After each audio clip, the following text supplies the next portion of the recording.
Hi and welcome to Sleep Cove with me, Christopher Fitton, the place to come for a great night's sleep. I'm your host, and tonight we have a delightful episode in store for you. Get ready to enter a world of magic and wonder as we delve into The Magician's Tea Party by Evelyn Sharp. In this enchanting tale, we join a young king and a young girl who meet a magician who tries to change how they look upon the world. I really enjoy these fairy tales from Evelyn Sharp, and she is one of the best authors I've read. And let's begin.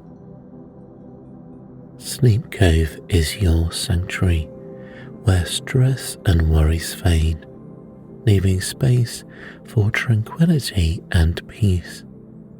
Find a cozy spot, snuggle under the blankets, and let me guide you into a serene slumber. Little King Wistful slipped through the palace gates and went out into his kingdom to look for something new. He was only 8 years old, so he was not a very big king, but he had been king as long as he could remember. He had been looking for something new the whole time. Now his kingdom was entirely made of islands, and in the days when the old king and queen were alive, these islands were known as the Cheerful Isles.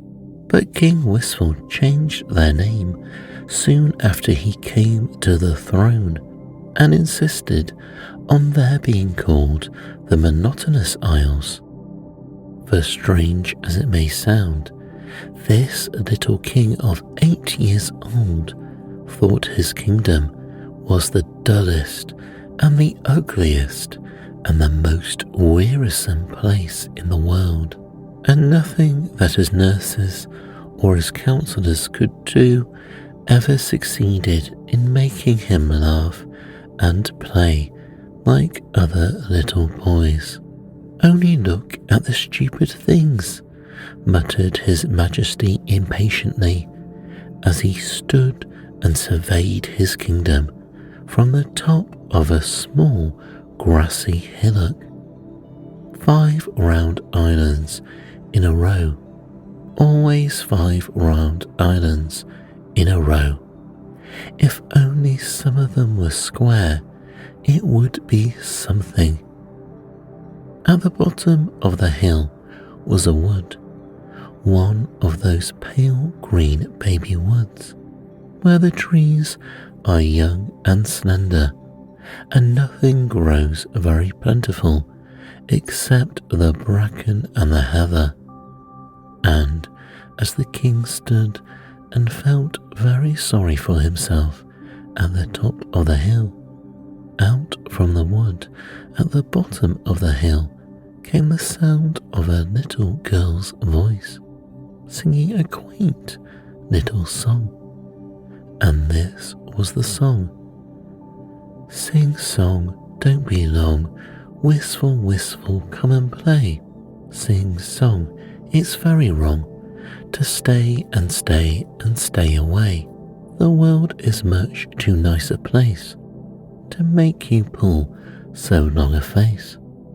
It's full of people being kind, and full of flowers for you to find. There's heaps of folks for you to tease, and all the naughtiness you please. To sulk is surely waste of time when all those trees are yours to climb. Tring-a-ling, make haste, king, I've something really nice to say. Trill-a-ling, a proper king would not make me sing all day." King Wistful thrilled all over with excitement. Was something really going to happen at last? He had hardly time to think, however, before the little singer came out of the wood into the open. She wore a clean white pinafore, and on her head was a large white sunbonnet, and under the sunbonnet were two of the brightest brown eyes the king had ever seen. He stepped down the hill towards her, wondering how anything so pretty and so merry could have come into his kingdom. And at the same instant, the little girl saw the king and came running up the hill towards him. So it was not long before they stood together, hand in hand, halfway down the hillside. "Where did you come from, and who are you, and how long have you been here?" asked the king breathlessly. "I am Eyebright, of course," answered the little girl, smiling. "I've always been here." "Who taught you to sing that song about me?" demanded the king. "The magician," answered Eyebright, "and he told me to sing it every day until you came. But you have been a long time coming." "I'm very sorry," replied His Majesty apologetically. "You see, the magician did not tell me to come. In fact, I didn't even know who the magician is." "Are you not the king then?" asked Eyebright, opening her great brown eyes as wide as they would go. The little king felt it was hardly necessary to answer this, but he set his heels together and took off his crown and made her the best bow he had learned at his dancing class, just to show beyond any doubt that he was the king. Eyebright still looked a little doubtful. "Then how is it that you do not know the magician?" she asked him. "What is the use of being king if you do not know everybody who lives in your kingdom?" "It isn't any use. I never said I wanted to be king, did I?" said His Majesty a little crossly. It was not pleasant to find that somebody else, and only a little girl in a sunbonnet, knew more about his kingdom than he did. "What a very funny boy you are," remarked Eyebright, without noticing his crossness. "I always thought it must be so splendid to be a king, and to have a banquet whenever you like, and never to go out without a procession, and to wear a crown instead of a sunbonnet, and—" "That's all you know about it," interrupted the king somewhat impolitely. "There aren't any banquets, and when they are, you only have stupid things with long names to eat, and you never know whether to eat them with a fork or a spoon, and it's always wrong whichever you do. And if you ask for jumbles or chocolate creams or plum cake, you're told you mustn't spoil your dinner, and all the procession you ever get is a procession of nurses who won't even let you step in a puddle if you want to." "Dear me," said Eyebright, "you're no better off than a little boy in an ordinary nursery." The little king drew himself up on a tiptoe with great dignity. "Some of your remarks are most foolish," he said. "You forget that I have a kingdom of my own as well as a nursery. To be sure," he added sadly, "it is not much to boast of, for it is a very stupid kingdom, and nothing nice ever happens in it. What do you mean? Exclaimed Eyebright. Your kingdom is the nicest kingdom in the whole world. King Wistful had managed to keep his temper so far, but this was more than he could bear. Rubbish, he cried, completely forgetting his royal manners. You come up the hill with me, and I'll show you what a stupid kingdom it is. So they raced up to the top of the hill and looked down at the 5 round islands in a row. There, said King Wistful, did you ever see anything so dull? The little girl shook her head. I think it is all as pretty as it can be, she said. Look how the sun glints on the cornfields, and see the red and blue patches of flowers. But they're always the same flowers, complained His Majesty, yawning. They're supposed to be the same flowers, but they never are, answered Eyebright. If you were to pick them. Kings never pick flowers, he replied haughtily. Perhaps that is why you know so little about them, retorted Eyebright, and His Majesty began to feel he was not getting the best of it. Anyhow, he continued hastily, you must own that the sea never changes. Oh, said Eyebright, that is because you have not learned the sea properly. It has ever so many different faces, and ever so many different voices too. The king turned and stared at her. Are you a witch? He asked wonderingly. No, laughed Eyebright merrily. If I were, I would make you see things right instead of wrong. Then she suddenly scampered down the hill again. Come along quick, she cried. We'll go and ask the magician to disenchant you. King Wistful had to run his hardest to catch her, for the little girl in the sunbonnet certainly knew how to put one foot in front of the other. But then a sunbonnet is not so apt to tumble off a person's head as a crown, and that makes all the difference in a running race. Where does the magician live?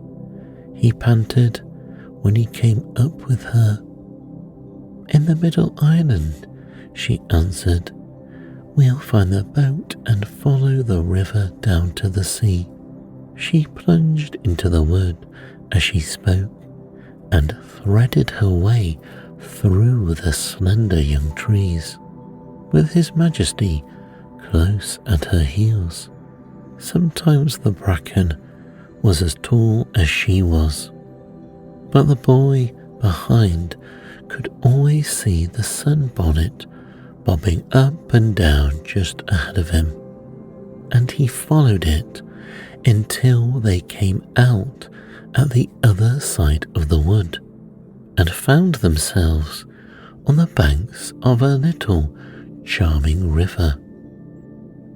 A small round boat like a tub, lined with pink rose leaves, was waiting for them, and into this they both jumped.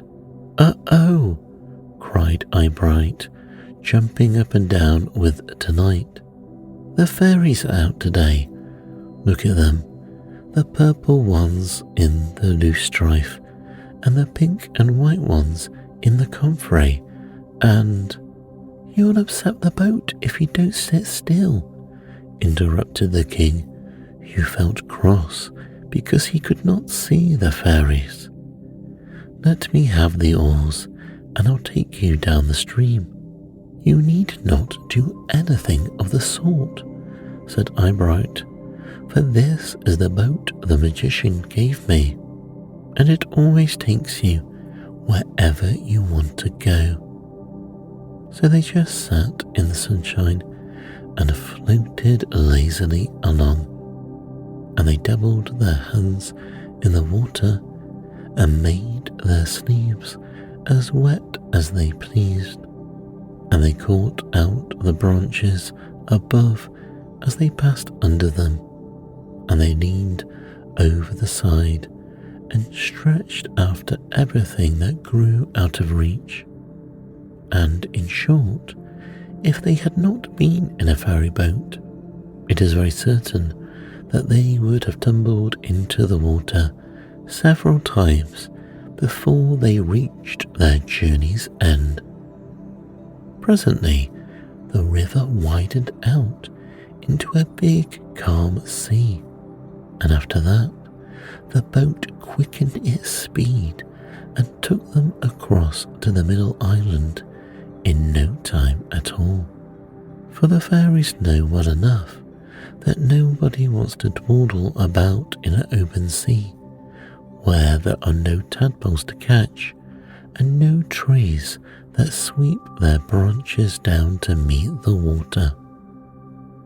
When the boat stopped, they found themselves on the edge of a shore covered with sea lilac and yellow poppies and wonderful shells that sang without being put to anyone's ear. And just a little way along the beach was the magician's cave. There was no doubt about it being the right cave, for over the door of it was written in square acid tablets, "This is the magician's cave." Beside the whole cave was dug out of a solid almond rock, and of course, any other person's cave would have been made of plain rock without any almonds in it. "Come along," said Eyebright, and the two children walked up the beach and knocked at the magician's door and went in. Some people might think that a cave on the seashore would be full of giraffes and jellyfish and wet shrimps, but this particular cave was just like the nicest room that ever belonged to a castle in the air. The wonder of it was that whoever went into it found the very things he had never had and always wanted, and none of the things that he had always had and never wanted. So Eyebright immediately found a beautiful storybook with a coloured picture on every page, and all the sad stories squeezed between the happy ones, so that no one who read it could ever cry for long at a time, while the king found the inside of a clock waiting to be picked to pieces, and an open pocket knife with a bit of firewood lying handy, and a full-rigged schooner ready to be sailed. And they both saw the dear old magician sitting in his armchair and smiling at them.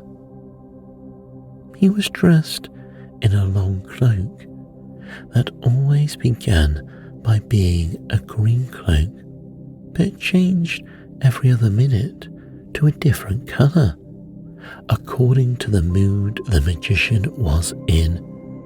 And as he was always in a nice mood, whether it was a sad or a merry one, his cloak always managed to be a nice colour. On his head was a high pointed hat with crackers sticking out of it, and a pattern worked all over it in caramels and preserved cherries. And he wore furry foxgloves on his hands to keep them warm, because he was not so young as he used to be. He had been practicing as a magician for over 1,000 years, but he did not look very old for all that. He was what might be called pleasantly old, for he had soft white hair and a curly white beard, and a pink complexion like a schoolboy's. This is how a magician grows old, when he has always been a jolly magician. Eyebright ran straight up to him and climbed on his knee and hugged him. "I've brought the king to see you," she announced, "and we want you to be a nice, kind, lovely magician and help him to be disenchanted." The magician stood up and shook hands with the king, just to make him feel at home, and the boy did not feel shy another minute, and quite forgot that he had never paid a visit before without a procession of nurses to look after him. "You are very good children to call me at tea time," said the magician. "If there is one thing more than another that makes me feel the ache in my bones, it is having tea by myself. Now, would you like to have it on the floor, or shall I call up a table?" The king, who had meals on a table all his life, voted for the floor, but when Eyebright said it would be more fun to see what would happen if they chose a table, he had to own that perhaps she was right. What happened was very simplistic.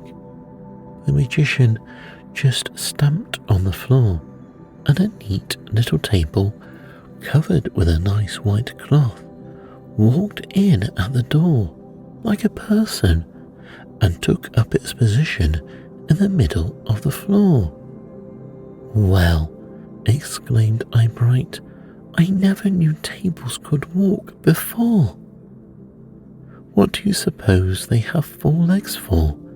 asked the magician, smiling.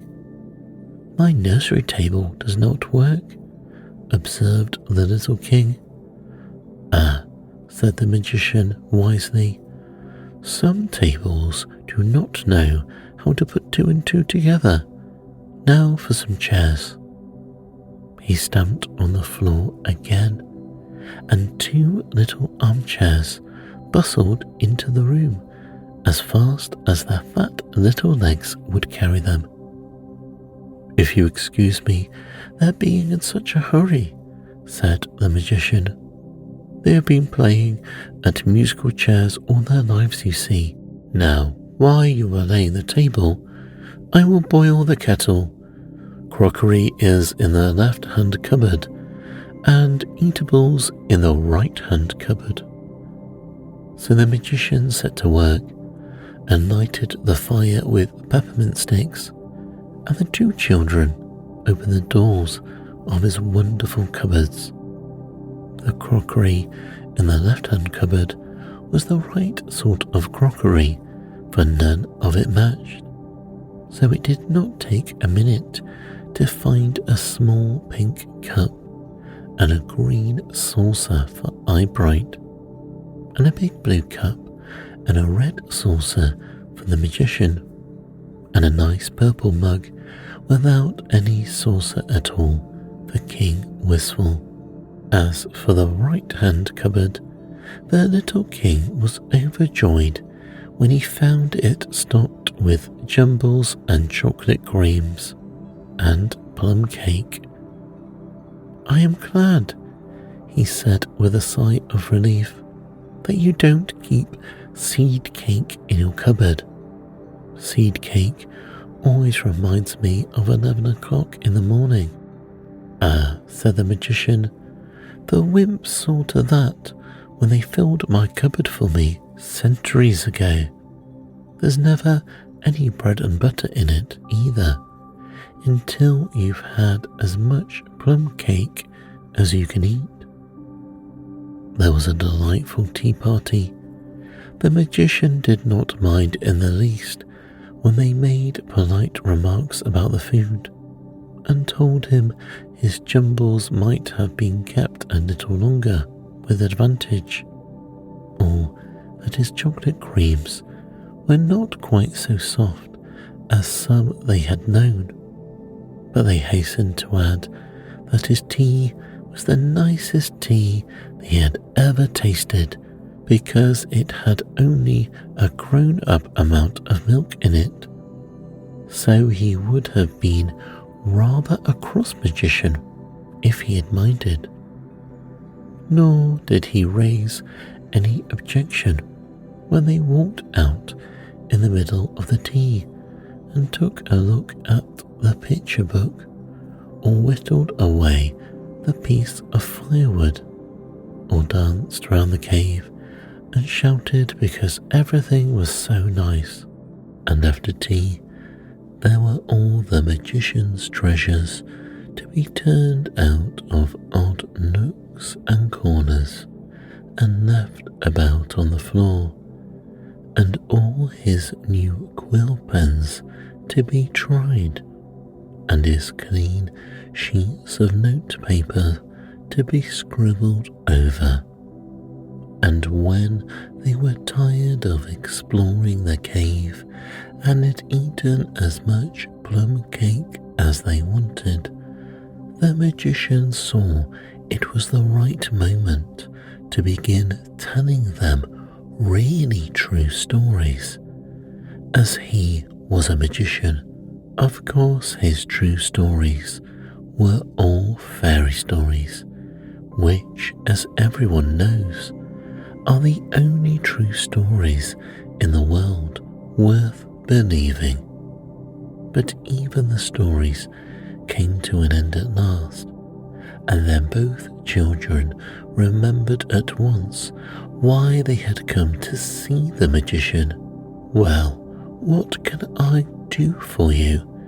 he asked before they had time to say anything, for truly he would not have been a magician at all if he had not known what they were thinking about. He smiled so encouragingly that the little king answered him at once. "It's like this," he began. "There's something wrong with the way I see things."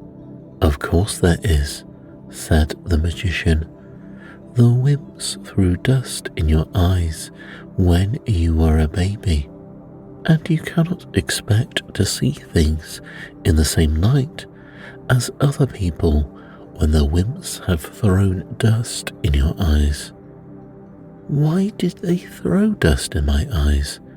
asked the little king wistful.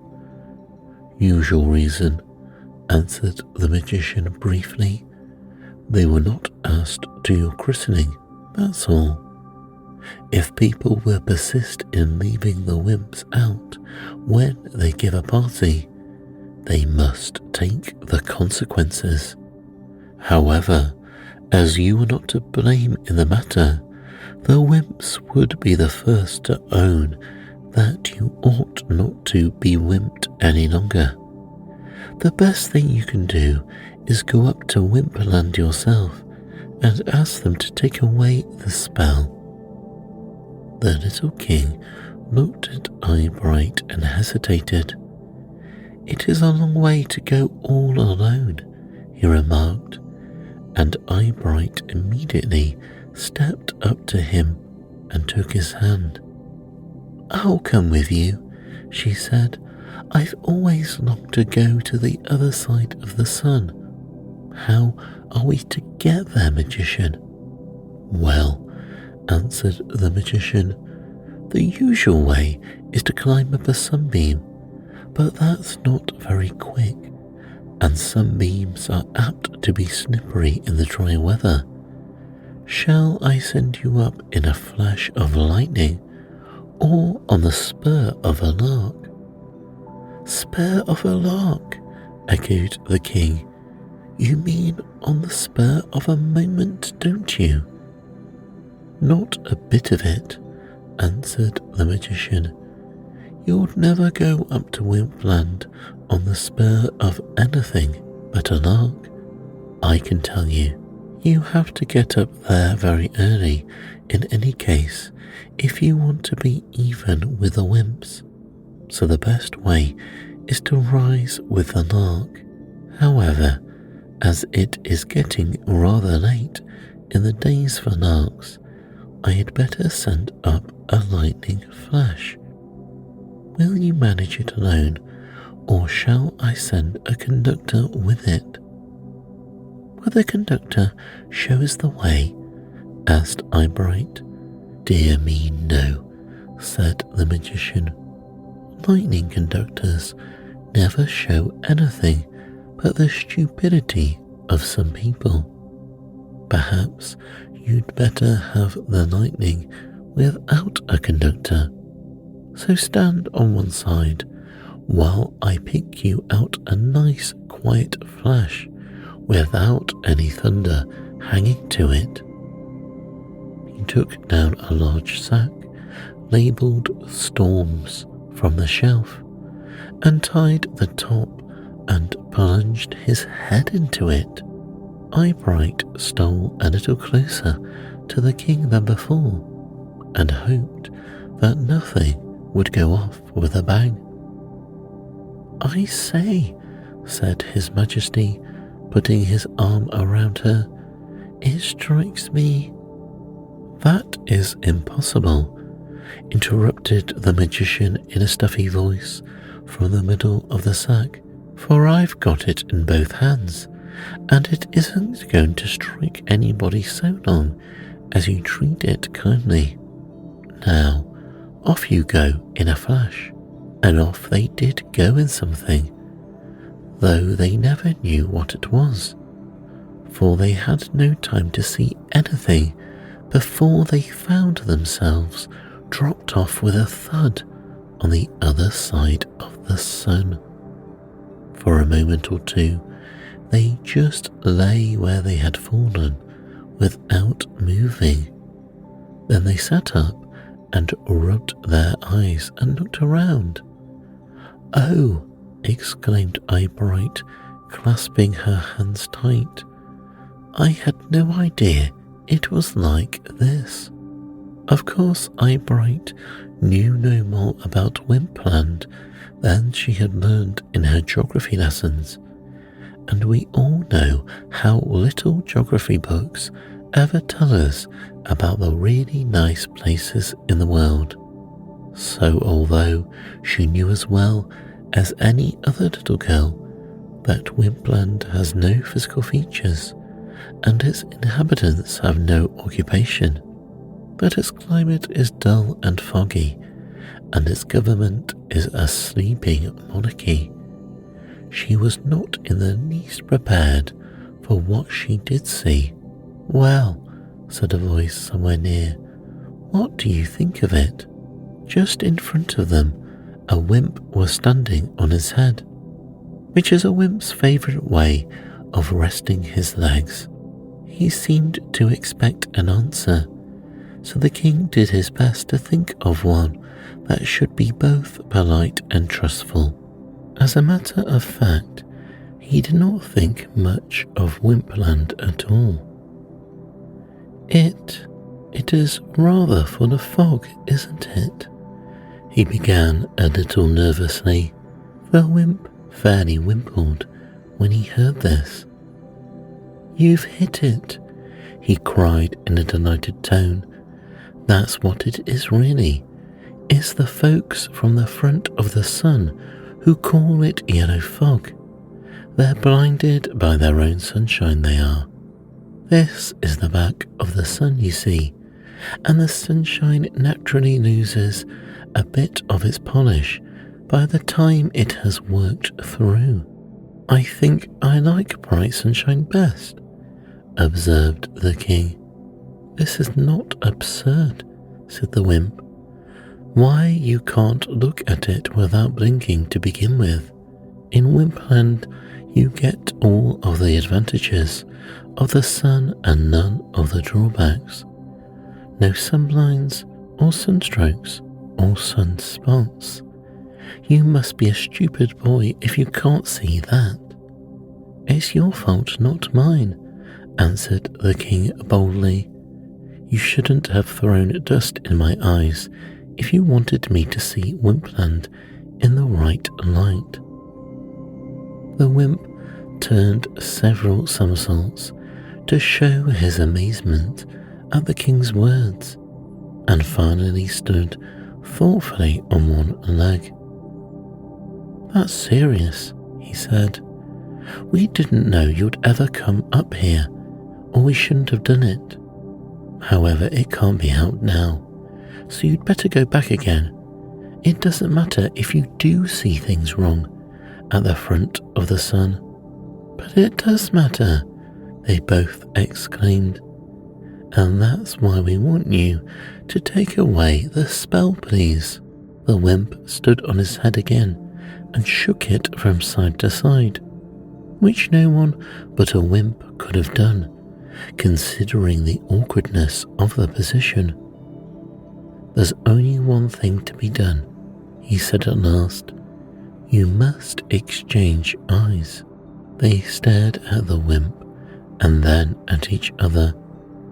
The little king began to think busily, but Eyebright spoke without thinking at all. Very well, she said. How is it to be done? Quite easy, answered the wimp cheerfully.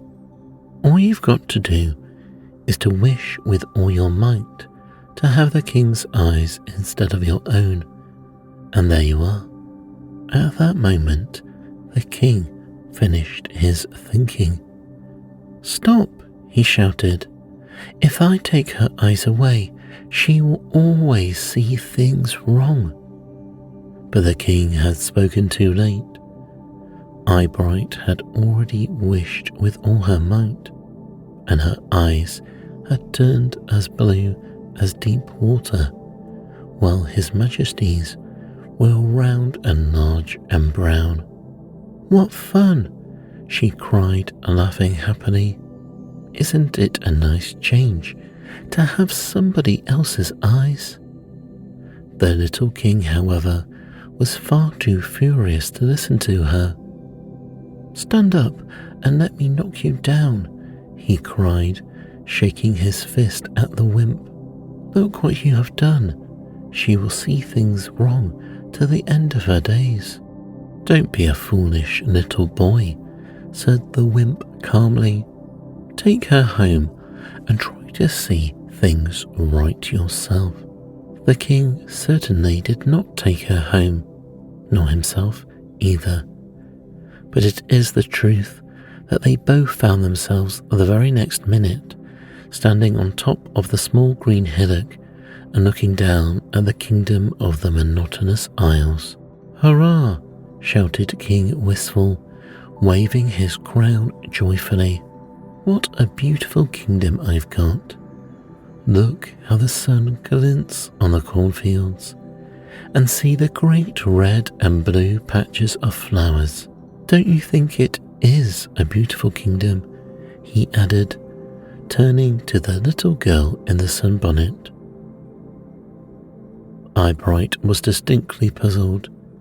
She thought she only saw 5 round islands in a row, but of course it was impossible that the king should be mistaken. So she looked once more over the kingdom of the monotonous isles and then back at the anxious face of the little king.